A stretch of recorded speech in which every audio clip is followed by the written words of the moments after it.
Hi everyone, this is Brad Wood. Today I want to show you one of my favorite little utilities inside of CommandBox, and that is the table printer.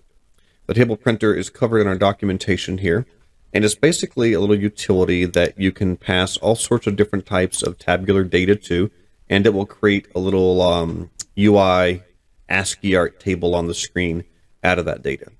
And so there's a few ways you can use it.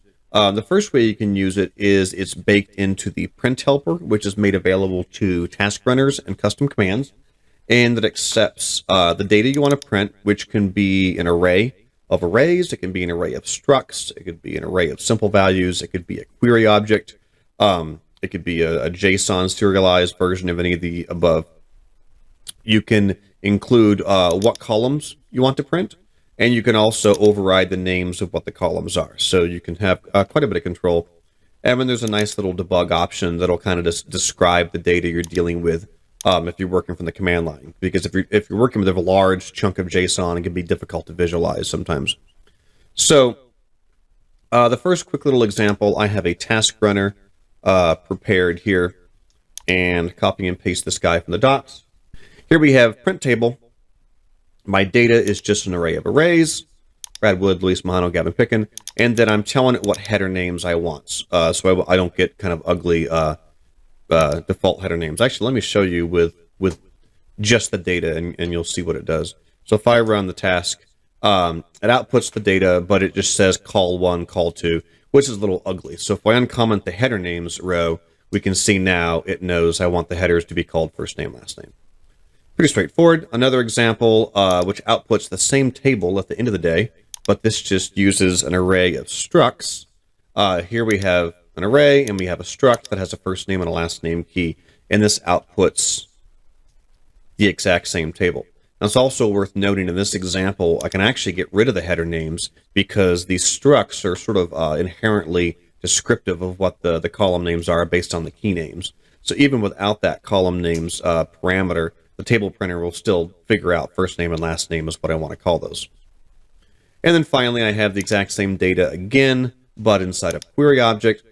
So in this example, we create a new query, first name, last name columns. They're both varchars, populate them with some data, and I can just hand that query object off to our print.table call, and we will get, yet again, the exact same table worth of data printed out. So this is how you can use the table printer from code. So inside of a custom command you may be building, or inside of a task runner, this can be handy, especially for tasks that run as jobs, maybe inside Jenkins or wherever, and you want to be able to, crunch through some data and output it to the screen. And if it was a web page, maybe you just CF dump the data, but since it's in the command line, this allows you to nicely format that data in a way that you can easily read it. There's also another way to run this, and that's directly from the command line using a function, or a command rather, called printTable. This accepts the exact same data as the function we were just calling. You can just, you can technically pass it in like this. So if I pass in an array, it's JSON really, but an array with 3 values, 1, 2, 3, right? It coerces that into something that can print out in a tabular form.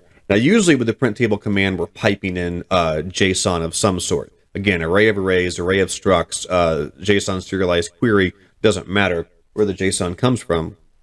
We can just pipe it into the printTable to use it. So many commands in CommandBox output JSON.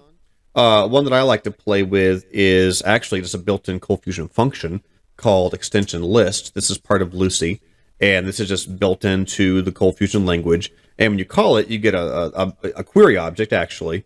It's a query object which has been serialized as JSON that represents all of the installed extensions. Now, this is incredibly ugly, especially because it contains these massive base64 encoded images, which isn't very pretty. So we can use the, so first of all, we can just toss this over to the printTable command and say, hey, here's some JSON, like what can you make of it, right?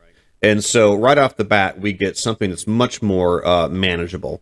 It starts printing out the columns until it just literally runs out of horizontal space, and then it just shows me I have, columns that have been truncated off at the end. The table printer will try to show as much data as possible. If you have a particular column with just a bunch of really long values, it'll start truncating those values down to try to fit everything on the screen. It's all based on whatever your current screen width is, unless you override the width. So if I say print table width equals, let's do 80. If I say only use 80 characters, we see it pares the table down to fit within 80 characters. By default, it's going to use whatever the actual terminal width is. So if I want to kind of get an idea of how much of what data is here, this is where I can use that debug flag, and this will show me all the columns available in my table, right? And it'll show me whatever the first row of data is, just to kind of get a feel for what's going on in there. And so then we can build something a bit more useful and say, okay, here's my list of extensions from Lucy. Toss that into the printTable command, and I want to see the name and the version. So pare it down to those two columns, and now I have something that's super readable. I can print this out in my job logs or in my console, and I can see all of my installed Lucy extensions and the corresponding versions. Another really great command to use this with is the server list command. By default, you get just kind of a little, dump of all the servers, but many commands in CommandBox have a JSON flag. So if we do server list --JSON, we get a big old fat, I believe it's an array of structs, yes, that represents all of the servers and all of the data in there.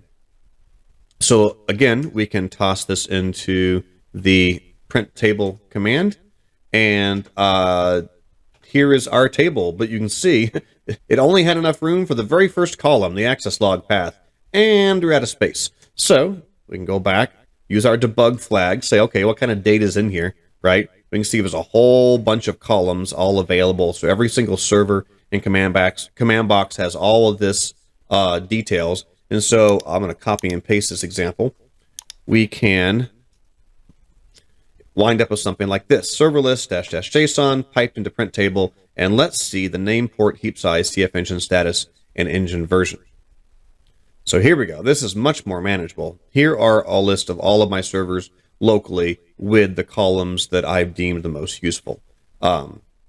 So again, pretty easy to use. There's a lot of applications, and you can pipe in pretty much any data that you can imagine into it, as long as it can be, turned into an array of structs, an array of arrays, or a query object. Then the table printer can help you print it out. So use it for the command line, use it inside of your task runners. It's super handy. All right, that's it. Have fun tabling, everyone.